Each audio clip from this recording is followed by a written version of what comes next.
configurar esto de aquí.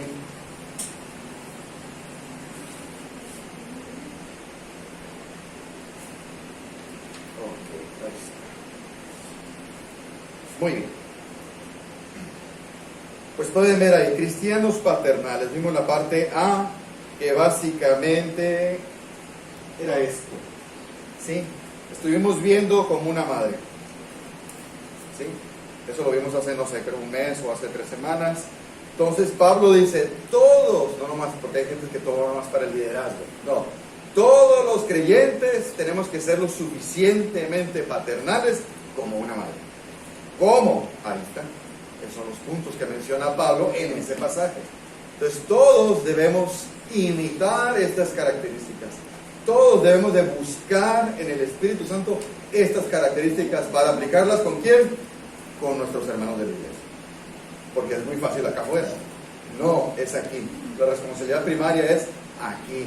Yo tengo que empezar a aprender, tengo que empezar a desarrollar esa actitud paternal con mis hermanos. ¿Cómo?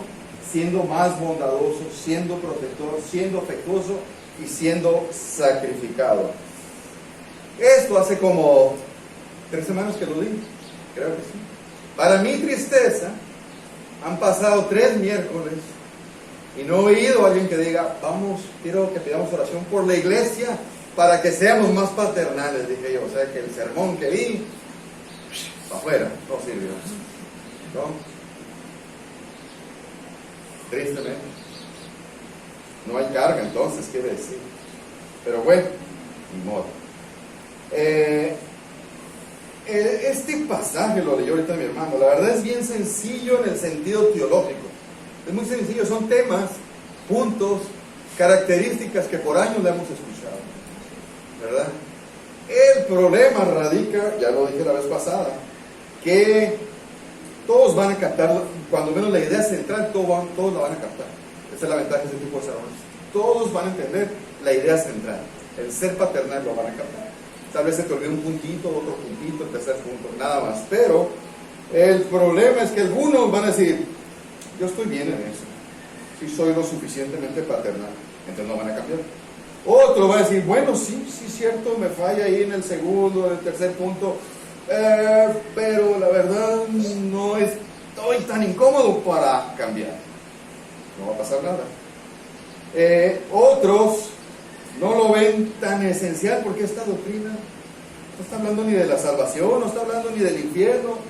Entonces no es una doctrina que me interese mucho a mí, pues, ¿verdad? Entonces, ese es digamos que la parte difícil de este tema que vamos a tocar el día de hoy, que realmente lo tomemos en serio, porque yo realmente creo que voy bien como cristiano, ¿verdad? Entonces, ese es digamos que el reto tenemos el día de hoy. Entonces, ¿qué es lo que vamos a ver el día de hoy? Por la parte 2. Tengo que ser paternal como un padre. ¿Sí? ¿Cómo? No es como yo piense. ¿Qué dice el pasaje? Lo vamos a repetir así rapidito. El pasaje dice, en esta versión más... es el versículo 10 del 12. 3 versículos básicamente. Y vamos a sacar estos 5 puntos. Dice, ustedes son testigos y también Dios. Esa frase es muy importante. De cuán santa, justa y reprensiblemente. Grábense, esa es una triada. Triada de 3. Dice, nos comportamos con ustedes los creyentes. Y lo dice el 11. Saben además de qué manera los exhortamos, alentamos e implorábamos a cada uno de ustedes. Como un padre. ¿Se fijan? Lo haría con sus propios hijos. ¿Para qué? Para que anduvieran como es digno de Dios que los ha llamado a su reino y gloria. Entonces, ¿qué es lo que vamos a ver? Son 5 características de cómo es un buen padre paternalmente hablando, cristianamente hablando, ¿no? 5 características que menciona Pablo aquí: santo, justo, irreprensible, exhortativo y consolador.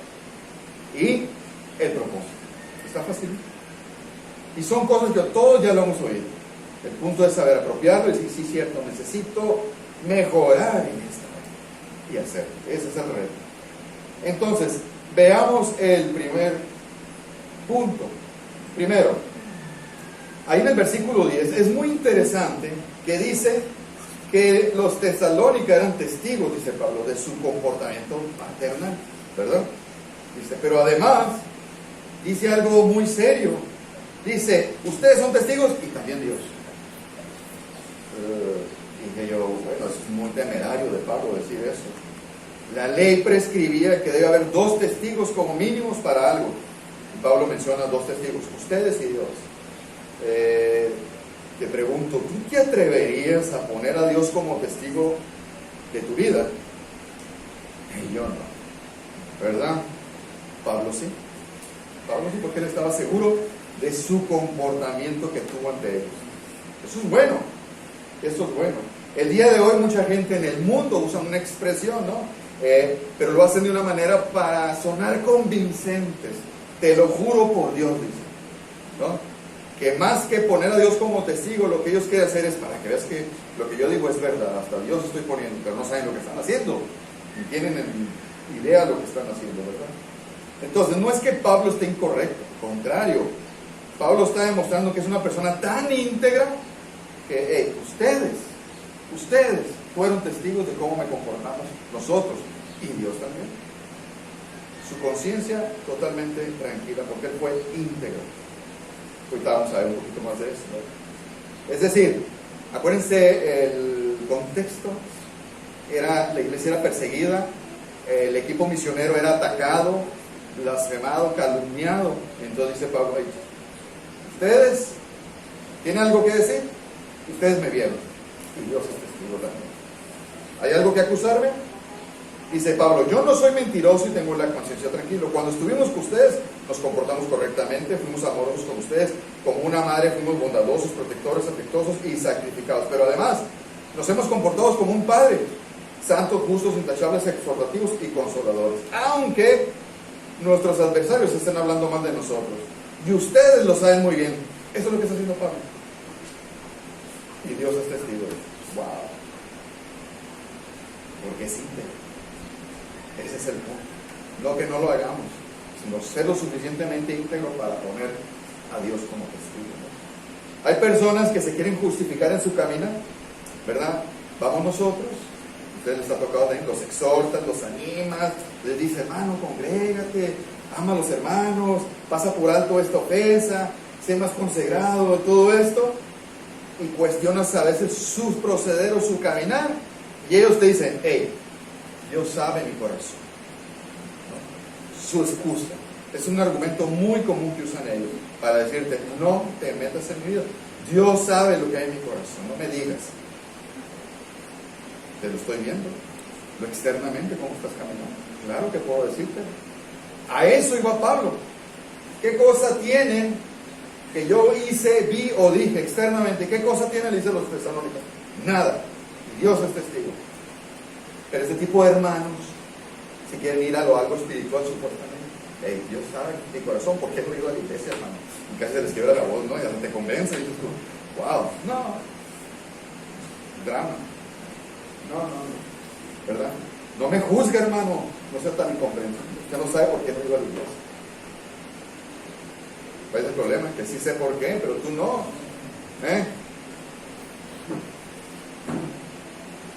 Ellos ignoran que la iglesia misma son testigos de por qué no está actuando correctamente, y estos hermanos no se dan cuenta, están haciendo todo lo al revés de Pablo. ¿Me explico? La semana pasada tuvimos varones y era un estudio que se basaba en autoanalizarte, ¿no? Examinarnos nosotros mismos, que era una serie de 8 preguntas, no recuerdo bien, y una de las preguntas era evaluar, decía, ¿cómo te ves y cómo te ven? Y decía, ¿qué quiere decir esa pregunta? ¿Cómo te ves y cómo te ven? Es lo mismo que está diciendo Pablo aquí. Es decir, yo puedo decir, yo voy bien. ¿Y por qué mis hermanos opinan lo contrario? Porque externamente yo estoy dando un mal testimonio. ¿Me explico? Pero a veces estoy tan autoconvencido de que voy bien y me veo muy bien, pero ¿por qué la iglesia no me ve bien? ¿No? Es muy importante eso.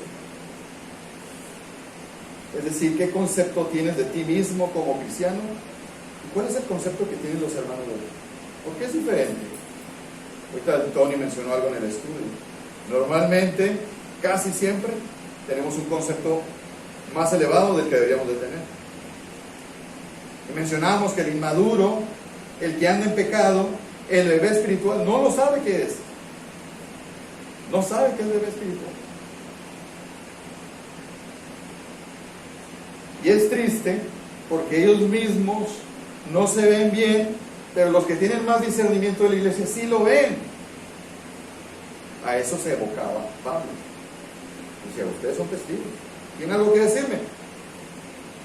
No tuvieron nada que decir los de Tesalónica. Por eso sus adversarios tuvieron que recurrir a la calumnia. Era lo único que les quedaba, ¿verdad? Recordemos, el testimonio, las evidencias externas son muy importantes. Son muy importantes, ¿verdad? Entonces, Pablo apela a una triada. Triada son 3 palabras, por decirlo de una manera. ¿Sí? A ver si lo puse aquí está. Lo que está subrayado. Ustedes, la iglesia, son testigos, y Dios también, de cuán grande, santa, justa y reprensible, una triada. Básicamente las 3 palabras están muy relacionadas. Le voy a explicar cada una, pero están muy relacionadas. Dice, nos comportamos con ustedes los creyentes.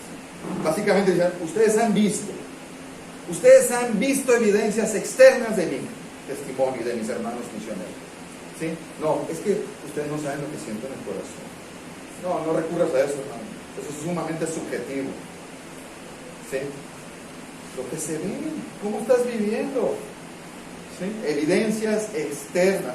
Recuerda que Pablo y el equipo misionero no estuvieron un fin de semana, no estuvieron 3 semanas, no, meses, y conviviendo a diario con ellos, yendo a sus casas a comer, en los estudios, mucha convivencia, mucha intimidad, de manera que pudieron percibir cómo se comportaban en diferentes situaciones, ¿verdad? Eso es muy importante. Es decir, es una manera de probar tu carácter. Porque es muy fácil que ustedes me vean cada domingo aquí, predico, pongo ejemplos, oro y wow, el hermano Antonio es bien espiritual. Vean en mi casa. Ese es verdadero. ¿Cómo soy? ¿Cómo le hablo a mi esposa? ¿Sí? ¿Cómo le hablo a los vecinos? ¿Cómo me comporto? ¿Verdad? Eso es lo importante. Entonces ellos convivieron en todos los ámbitos, de manera que podían ver Pablo y a su equipo, wow, qué carácter tienen estos hombres. No hay nada que decir. Pero si aquí tengo mi aureola y en mi casa casi me salen cuernos, ¿me explico? Entonces, las de Tesalónica pudieron probar sus frutos, sus actos, es decir, probaron el carácter santo de ellos, básicamente, es lo que hicieron.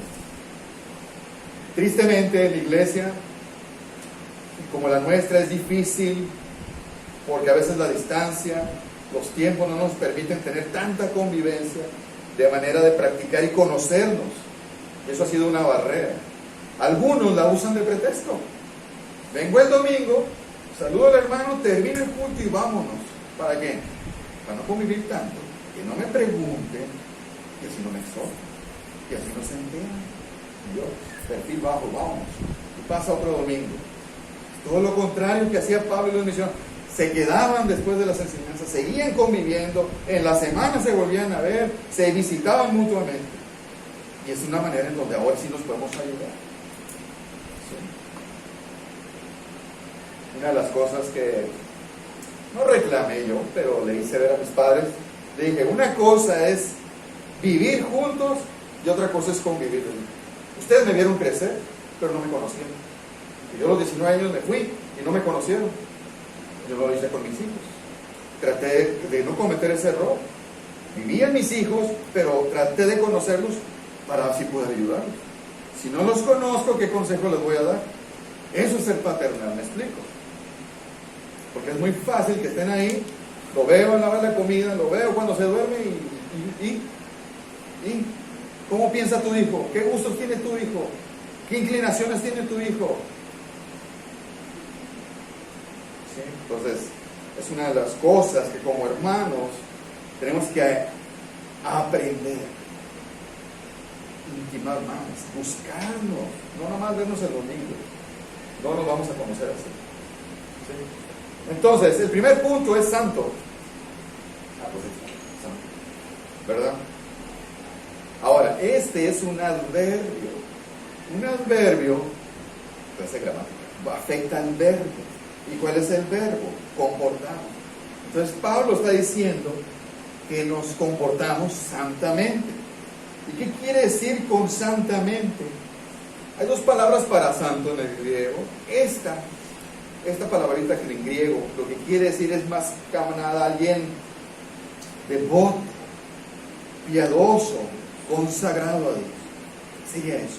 O sea, mi comportamiento es piadoso y consagrado a Dios. Pero se ve en lo externo, no en lo interno. Sí, ese es el punto. Matthew Henry, un teólogo puritano ya muy viejo, dijo, a diferencia de la otra palabra en griego, es donde se destaca el aspecto de la separación de lo mundano para consagrarse a Dios. Pero esta indica una actitud religiosa sincera. Una actitud. La actitud se ve, se puede apreciar, ¿verdad? Es decir, estos creyentes, el creyente santo es alguien temeroso de Dios. ¿Sí? Es alguien que está consciente de la presencia de Dios. Lo que voy a decir aquí no se ofenda a nadie. A mí me ha tocado decir que hay gente que viene, wow, se siente la presencia de Dios en este estudio. Sentí la presencia de Dios en esta iglesia. La verdad, yo tengo 16 años como creyente y nunca he sentido la presencia de Dios, sinceramente, y no quiero ofender a nadie. Pero trato de estar consciente de la presencia de Dios, que es diferente. No le hago caso a lo que siento. ¿Sí se entiende la diferencia? Entonces, cuando tengo la tentación de pecar, yo sé que Dios está presente. No si siento la presencia de Dios. Eso es muy diferente, ¿verdad? Entonces, no trates de, hoy no sentí la presencia de Dios en los cantos del don. Olvídate de eso. Piensa, si eres temeroso de Dios, siempre estás en la presencia de Dios. Así que tengamos cuidado. Eso hace a alguien santo. Un santo siempre está con esa convicción, la presencia de Dios. Y eso me hace temeroso. Si yo quiero la tentación de pecar, ¿verdad? Recuerda que la naturaleza humana, como veíamos en la mañana en la escuela dominical, no puede ser santa. Fíjate bien lo que digo. No puede ser santa la naturaleza humana. ¿Sí? Nadie puede ser santo por sí solo. Es algo que solamente el Espíritu Santo puede hacer por nosotros. ¿Sí? Solamente un creyente. Hay gente que, y esto es lo peligroso, donde a veces nos podemos confundir o cuando no tenemos mucho discernimiento, alguien puede buscar ser muy moral y se parece mucho a ser santo. Entonces la gente se empieza a portar moralmente y cree que está siendo santo, cuando no es así. Ahora, alguien santo es alguien muy moral, que es la diferencia. ¿Sí se entiende eso, los revolucionarios? ¿Sí?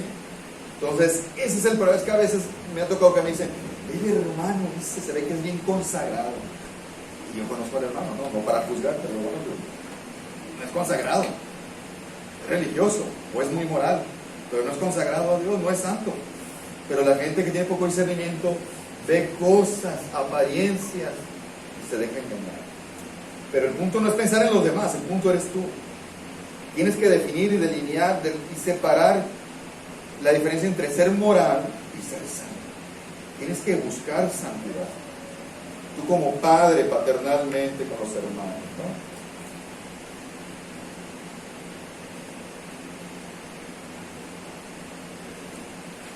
Ahora,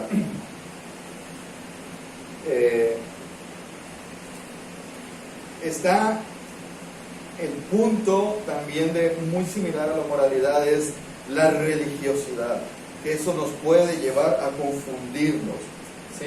Hay gente que usa un lenguaje bíblico elevado, ¿sí? Puede conocer las verdades, las doctrinas teológicas, manejarlas bien, puede proclamar el evangelio a alguien, ¿verdad? Pero si no está viviendo santamente, él es una contradicción al evangelio mismo. ¿Me explico? El evangelio mismo, si yo lo vivo, me santifica, como veíamos en la mañana. Me lleva a ser santo, a comportarme santamente. Pero si yo no lo hago y simplemente sigo con mi religiosidad, eso es un shock. Por eso aquellos constantemente critican a las iglesias evangélicas como los hipócritas. Así nos tienen. Así nos tienen. Y con justa razón, porque hay mucha hipocresía dentro de las iglesias mismas, que tienen el nombre más bonito que se llama religiosidad. ¿Sí? Digo en términos generales, ¿verdad? Por ejemplo,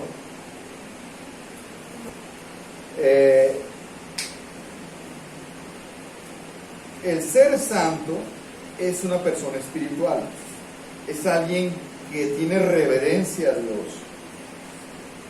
No tiene, y no quiero ofender a nadie, no tiene que cerrar los ojos, bajar la cabeza y bajar el tono de voz al orar. Si tú quieres hacer eso, lo puedes hacer, pero eso no te hace más espiritual, eso no te acerca a Dios. El punto es cómo tienes aquí adentro. Si está de rodillas, no que la postura que tiene esto no es importante. ¿Me explico? Porque hay gente que pueda caer en ese falso discernimiento y sentirse espiritual porque cuando él ora lo hace así. Cuidado con eso. Es un autoengaño. ¿Sí? La reverencia está aquí y se manifiesta externamente, obviamente. Lo que vas a decir, no tanto como lo dices. ¿Sí? Digo, no es ofensa a nadie. Si tú quieres orar así, no hay ningún problema. El punto es este, ¿verdad? A alguien le puede gustar leer la Biblia para conocer más de Dios. Eso es bueno, dices tú. El religioso quiere conocer más y va a ampliar su conocimiento y se va a sentir bien y hasta te va a poder debatir. Eso es bueno, pero hasta ahí.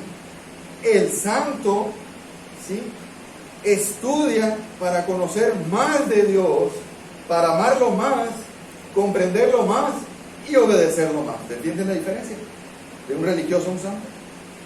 ¿Te parecen, no? Pueden parecerse, pero hay diferencias muy sutiles y muy importantes. El religioso, cuando peca, se siente mal, llora, en las noches batalla para dormir, tiene remordimiento, le da pena, tiene vergüenza. Pero el santo, fíjate, buscará arrepentirse. ¿Te queda la diferencia? El santo pagará el costo de las consecuencias de su pecado. ¿Que cuáles son? ¿Quién sabe? Pero lo va a pagar. No va a huir, no se va a escabullir. ¿Sí? Y su dolor mayor, aunque es una vergüenza, si su pecado se hace público, es una vergüenza muy grande para con la congregación. Pero su mayor dolor es que te ofendí. ¿Entiende la diferencia entre el religioso y el santo? ¿Sí?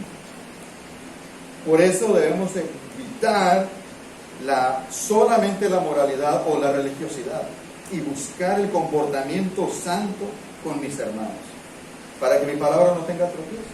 Si yo vengo y te doy un consejo muy bonito, muy bíblico, y tú sabes cómo vivo, no va a tener peso mi consejo. Aunque sea verdad, no va a tener peso.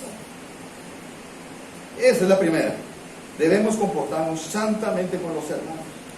Y si yo soy lo suficientemente paternal, me va a preocupar ese comportamiento para poder ayudar a mis hermanos en mi actitud paternal.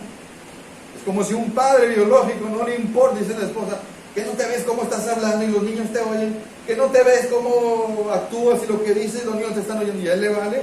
¿Qué significa? No es paternal, es el padre, pero no es paternal. Alguien que desarrolló el sentido común de ser paternalmente el padre, se va a cuidar, va a decir, me escucharon los niños, ups, y se va a sentir pésimamente mal, porque ese sentimiento paternal lo desarrolló. Pero si no, así mismo nosotros, no me importa lo que el hermano diga de mí. ¿Qué? Oye, pero es que el hermano le tropieza lo que dices, cómo hablas, lo que hiciste, que no vienes, que pones esto en internet. Necesitamos desarrollar ese sentimiento paternal. El punto 2 de la triada, que tenemos que ser justos. Acuérdense que justo en el mundo es una palabra. Aquí justo en la Biblia es otra. Dice, ustedes son testigos y también Dios de cuán santa, justa y irreprensiblemente nos comportamos. Es decir, aquí justo no tampoco tiene que ver, ahora soy justificado por Dios. No, es rectamente. es alguien que se comporta rectamente en base a la palabra. Entonces tiene que conocerla y la vive. Es alguien justo. Mira cómo camina, rectamente. ¿Cómo se comporta? Pero está muy relacionada con santo, ¿te fijas? Alguien que quiere ser justo y no ser santo, no puede. Está relacionado. Yo tengo que caminar santo para vivir rectamente o justamente. Está relacionado, no se puede separar esas, ¿verdad? Entonces, volvemos a lo mismo. Yo quiero quiero tener un comportamiento justo, recto, pero tengo que aislarme de los preceptos que manda la sociedad, la religiosidad o lo humano. ¿Me explico? Es lo que dice la Escritura. Ese es alguien justo. No que otros le dan prioridad a lo que dice el mundo en los comportamientos, la sociedad o la cultura en la que estoy. No, el justo se ajusta, ¿cayó un verso? A la palabra. Es recto a la Escritura, no se amolda de base a la costumbre, a la tradición. Es que aquí acostumbramos así, hermano. ¿Sí? Dice Tito 2, 11, 12. Ahora no se los puse. Tito 2, 11, 12. Vean lo que dice. Estoy gritando mucho.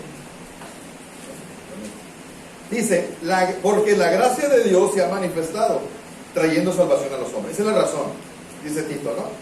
O sea, ya se manifestó la gracia, trayéndole salvación a ustedes. ¿Y qué sucede con eso? Bueno, dice el versículo 12. Y les he enseñado que deben de negarse a la impiedad y a los deseos mundanos, para que vivan este mundo sobria, justa y piadosamente. ¿Sí? Entonces, si son salvos, si ya somos salvos, ¿qué es lo que menos, qué es lo que esperaría Dios de nosotros? Rechaza el pecado, los deseos mundanos y vive santamente, justamente. ¿Verdad? Eso es lo que espera Dios de nosotros. Es una ecuación lógica. Eso es ser justo, dice Tito. ¿Verdad? Hay que decirle por el pecado y por el otro lado, vivir rectamente en base a lo que las Escrituras me demandan. No lo que yo piense o siento. ¿Sí? Es que yo pienso que el matrimonio debe ser así. No. Es que mis padres me enseñaron que el matrimonio... No. ¿Qué dice la Escritura? Es que yo pienso que los hijos se deben de educar así. No. ¿Qué dice la Escritura? Sí. Eso es alguien justo. Vive en base a la Escritura, no lo que dicta la sociedad. Y eso suena muy fácil, pero a la hora de la vida práctica se pone cada vez más difícil. Más ahorita en una sociedad que está siendo tan inclusiva. ¿Sí?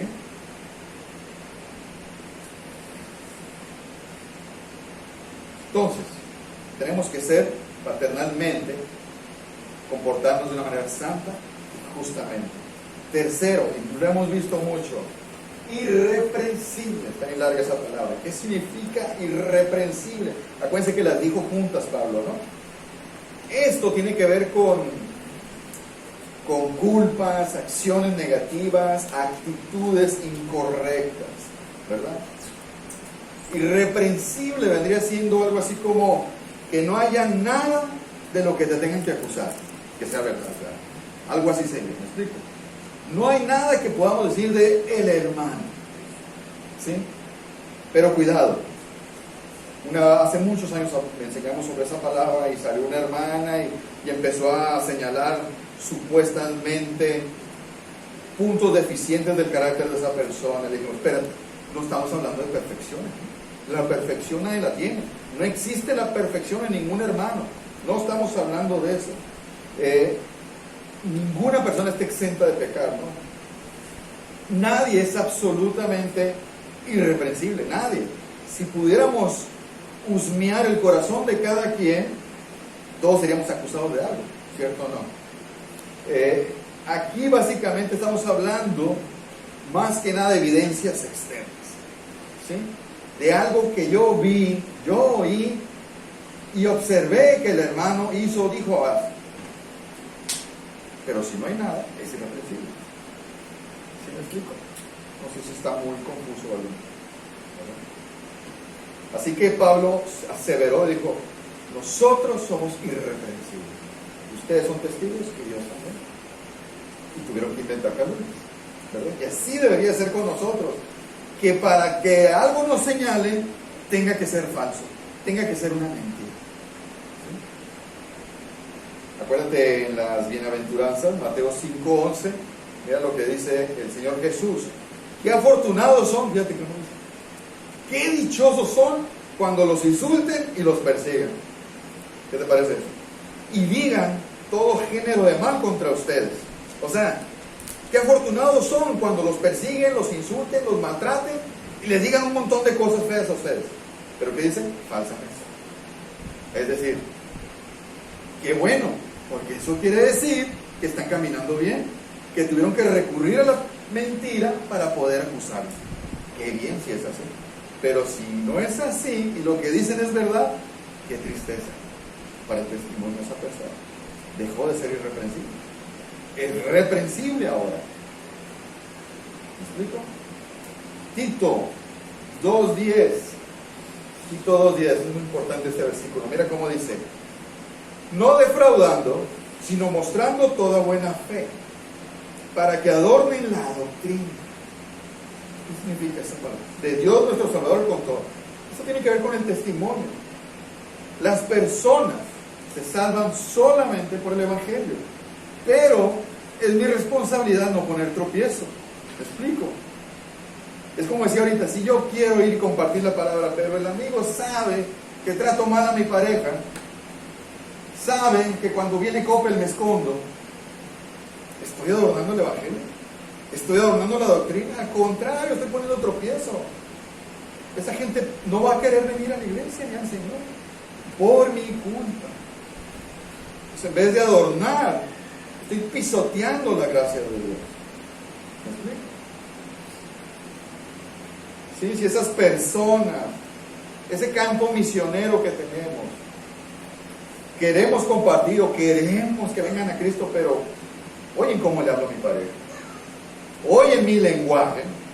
No es que si hablamos aquí, hermano, no, hay un lenguaje correcto y un incorrecto, no importa tu cultura. ¿Me explico? No eres muy bueno para tratar a tus hijos, eres un poco, los humillas un poco, ¿sí? No pagas tus deudas, traes auto chocolate, no tienes las placas correctas, tienes pleito con varias personas, eres soberbio, soy orgulloso, soy rencoroso, soy mentiroso, etc. ¿Estás adornando la doctrina? Todo lo contrario. Por eso es tan importante el ser irreprensible. Que aún el mundo inconverso, lo voy a inventar porque le quiero criticar algo. Qué bueno que recurran a eso. Que no haya nada de... Por eso Pablo dice, ustedes son testigos de Dios. A ver, ¿qué me tienen que decir? Nada. La iglesia completa no había nada. Y estuvieron meses. No hubo nada que reprocharle a todo el equipo misionero.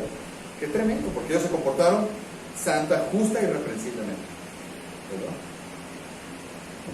Así debemos ser nosotros. ¿Y qué dices tú? Es que acuérdate, el punto es que tú eres como un papá con tus hermanos, para que no seas tropiezo de ellos.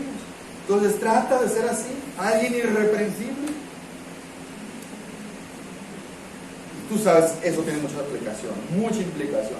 Tú sabes qué áreas debo cambiar para ser irreprensible y que no haya tropiezo o perjudique a mis hermanitos. Alguien paternal va a pensar así, pero alguien muy delicaditos. Bueno, tenemos un problema. Cuarta, exhortativo. Esta es la favorita de muchos, ¿no? Exhortativo, dice. ¿De dónde viene esta palabra? Versículo 11. Fíjate, dice, saben además, todavía le añade Pablo, la manera que los comportábamos, exhortábamos y los alentábamos e implorábamos a cada uno de ustedes. ¿Cómo? Como un padre lo haría con sus propios hijos. Hay un pasaje, hay varios, Proverbios, dice Proverbios 22:15. Dice, la necedad está ligada al corazón del niño. O sea, todos los niños son necios. Pero la vara de la disciplina lo alejará de él. Es decir, si tú lo disciplinas, vas a trabajar con la necedad de ese chamaco, ¿no? ¿Qué estoy queriendo decir con eso? Cambiamos el tema, ¿verdad? Que tenemos que darle vara a los hermanos. No estoy hablando de ello. Muchos creen que eso es pura implicación de contacto físico, no. Lleva el contacto físico, lleva la instrucción, lleva la exhortación. Cuando yo a un hijo mío lo voy a disciplinar, no es nada más contacto físico. Voy a hablar con él, le voy a explicar qué es lo que está mal y por qué dice Dios que está mal y qué es lo que tiene que hacer bien. O sea, tiene que haber un entrenamiento, una instrucción y contacto físico.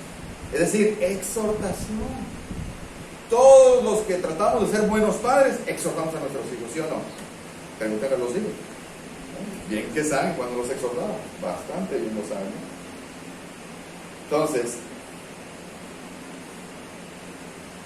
el punto es que tenemos que exhortar. Yo sé que a algunos se nos da muy fácil la exhortación y a otros es muy difícil.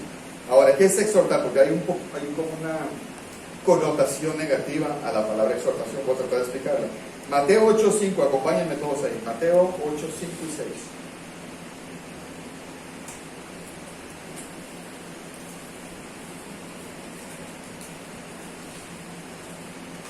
Mateo 8. Para entender la palabra exhortación en todo como lo maneja la Biblia, básicamente, no nada más un versículo. Aquí en este versículo dice, al entrar Jesús en Capernaum se acercó un centurión. ¿Sí? Era un pagano. Pero ¿qué hace? Le suplicó. Esa palabrita le suplicó es la exhortación. Es la misma que usó Pablo en Tesalónica. Le suplicó. Señor, mi criado está postrado en casa, paralítico y sufriendo mucho. Entonces aquí este centurión exhortó a Jesús. ¿Pero cómo? De una manera de súplica. Entonces ahora tú tienes que ir formando en tu cabeza cómo voy a ser de yo exhortativo con mis hermanitos. Tiene que llevar un sentido de súplica. O sea, por su bienestar. En un sentido de súplica. ¿Se capta? Vámonos a otro. Lucas 3:18. Lucas 3:18 dice, y también, este es Juan el Bautista, y también con muchas otras exhortaciones, Juan anunciaba las buenas nuevas. Es decir, Juan predicaba exhortando. ¿Cómo crees que exhortaba Juan el Bautista? Exponiendo el error y la verdad. Entonces yo tengo que ir con mis hermanos, con una actitud de súplica, o sea, quiere decir que hay interés, pero le voy a mostrar el error y la verdad. No nada más voy a sobarle la espaldita. ¿Ya? Eso es muy fácil para algunos, los que son de carácter débil. No me animo a decirle las cosas, le sobo la espaldita. No, lo estás alimentando que siga en su pecado, ten cuidado con ese exhortación. Otros pueden ser van con la vara de la palabra y le pegan al hermano una porreada con la palabra y menos se levanta. No somos dos extremos. Es el extremo equilibrado que menciona la palabra. Es una actitud de súplica, hay un interés. Y el otro es el exponer el error y la verdad. Esta otra palabra, que es lo misma, 2 Corintios 1:4, y habla de Dios como consolación, es la misma palabra. Exhortación, dice, el cual nos consuela, esa palabrita, en todas nuestras tribulaciones para que también nosotros podamos consolar, es la exhortación, a los que están en cualquier tribulación por medio de la consolación. Entonces la exhortación lleva una connotación de consolar al hermano. ¿Me explico? Le vas a exponer el error y la verdad y lo vas a buscar para consolar con una actitud de súplica. ¿Se entiende ahora? Entonces muchas veces vemos el exhortar como ir a pegarle una regañada al hermano, como algo negativo. No, es todo lo contrario. El hermano anda mal, el camino de Dios es este y él anda por acá. Entonces los hermanos de perfil bajo, por no decir los de carácter débil o pusilánime, que es más fuerte, para no ofender a nadie, ¿qué hacen? Yo respeto al hermano, que el Espíritu Santo, voy a orar por él, y no van. No, esa actitud no, es que casi no tengo relación con el hermano, por eso no lo exhorto. Es que no tienes una actitud paternal, te falta compromiso con la iglesia, ¿verdad? Entonces yo tengo que sentir un sentido de súplica, ir porque quiero y me preocupa que él vuelva para aquí. Voy a orar nomás, parece muy espiritual, pero no, ora y ve, es la diferencia, ¿me explico?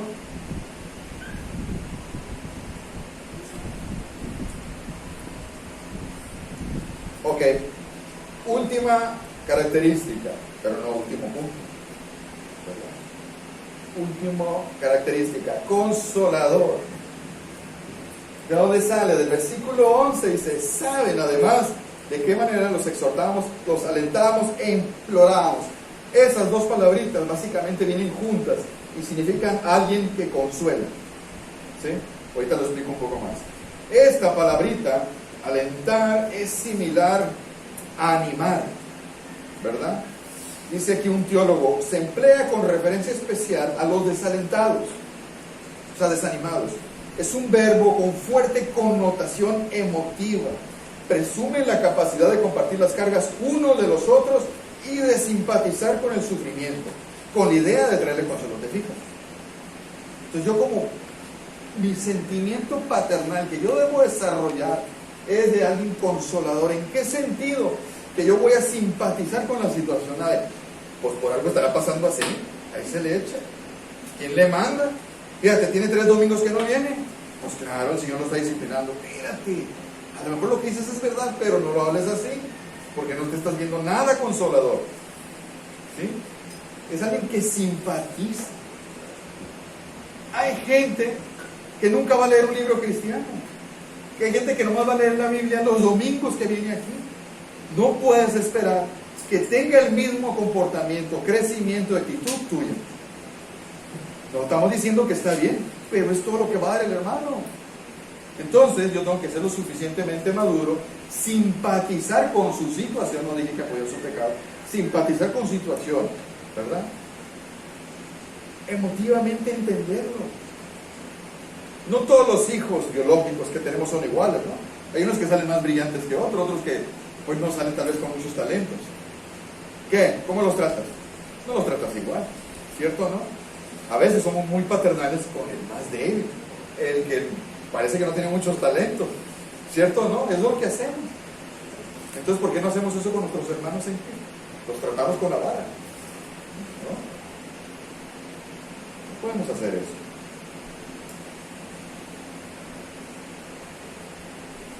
Recuerda, Tesalónica, cuando llegó el Evangelio y empezó a prosperar y a convertirse la gente y a crecer la iglesia, la ciudad, que era muy grande, empezó a tener un rechazo, le llaman ostracismo social. Es decir, prácticamente vivían aislados los cristianos. No tenían relaciones, ni familiares, ni vecinales, porque había un rechazo contra ellos. Imagínate lo que pues. Hubo gente que las despidieron por ser cristianos. Tremendo, ¿no? Todo eso pasaba en ellos. Le dice Pablo, nosotros entendimos tu situación y fuimos y los consolamos, porque yo me puse en tu situación y la comprendí y te animé y te apoyé. Eso es lo que debemos hacer todos, no ser tan severos al momento de juzgar. Pero además, muy importante, debemos ser, la palabrita la usa mucho el pastor, me gusta, debemos ser intencionales. ¿Sí? Debemos buscar al hermano. Ser paternal es alguien que ve el peligro y dice, ay, el hermano tiene 2 domingos que no viene, ¿qué le pasará? Pues llámale, búscalo, que él vea que estás interesado, no que ahí viene el hermano para pegarme una zarandeada. No, voy porque estoy preocupado y quiero ver cómo lo ayudo a su caminar, que es muy diferente. ¿Sí se entiende la diferencia? Acuérdate, el Evangelio no es teología pura, es teología que se vive. El Evangelio es práctico. Si no, se queda en religiosidad. Esos hermanos, los animo, que tienen un perfil muy bajo, que son muy reservados, tímidos, y aún hasta tienen miedo de ir a acercarse. Sé intencional. Toma la iniciativa y hazlo. Porque el que sabe hacer lo bueno y no lo hace, es pecado. ¿Me explico? El Señor no te está preguntando, Señor, es que me da pena con el hermano, no me llevo, ¿cómo le voy a decir? Tienes que ir. ¿Sí? No pongamos excusas. Y los que tenemos mucha facilidad para exhortar, cuidado, ¿cómo te acercas al hermano? Como el ejemplo que les puse yo, que me abrí con un hermano, me puso una zarandeada y después para levantarme pasaron meses para poderme aliviar, ¿verdad? En fin. Entonces, esa palabrita de testificando, básicamente la idea es que tú vas con el hermano a consolarlo con una exhortación con sentido también de firmeza y urgencia, pero a la vez no es nomás sobarle la espalda como a veces hacemos, sino mostrarle el peligro que está viviendo, el peligro que puede ser posible para él por el modo de vida que lleva. ¿Me explico? Eso, que él se dé cuenta, decir, no, es que entiende. Si sigues así, no es que yo te voy a castigar, pero hay consecuencias que van a venir. Ten cuidado. Es como tu hijo que empieza a tener asociaciones incorrectas, comportamientos incorrectos. Tú te acercas a él a consolarlo, a exhortarlo en amor, con una actitud de súplica, de mucha urgencia, pero le adviertes, la verdad, si sigues así, va a haber consecuencias. Si tú sigues consumiendo drogas, pues te va a pasar.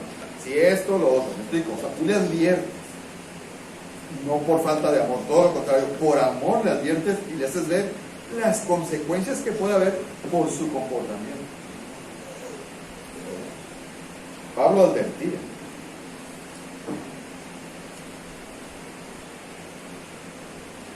El no advertir a los hermanos es falta de amor. Puede ser falta de amor. Entonces, debemos desarrollar la actitud paternal de ser santos, que es como devoto, entregado a Dios, justo, que es recto, irreprensibles, exhortativos y consoladores. Y tú me dices, ¿para qué? ¿Para qué, hermano? Bueno, porque Dios lo está diciendo, que tú debes ser como un padre paternal con tus hermanos. Y eso es lo que implica ser paternalmente un padre. ¿Pero para qué? Bueno, Pablo no se queda ahí, todavía es más claro, y lo dice en el versículo 12. Clarito, ¿para qué? Para que anduvieran como es digno del Dios que los ha llamado a su. Es decir, para que los hermanos caminen correctamente. Tú los vas a ayudar, con esa actitud paternal los vas a ayudar. ¿Me explico? Anduvieron es caminar cristiano, es sinónimo de caminar, ¿no?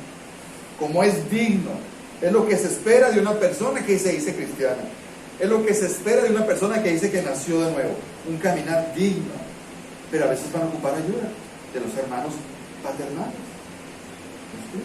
Entonces todos nos edificamos.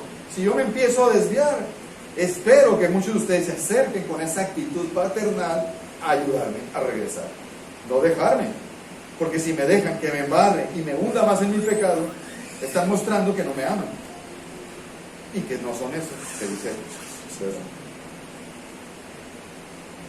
Y alguien que no vive así, no es digno del llamado. Por ejemplo, haz de cuenta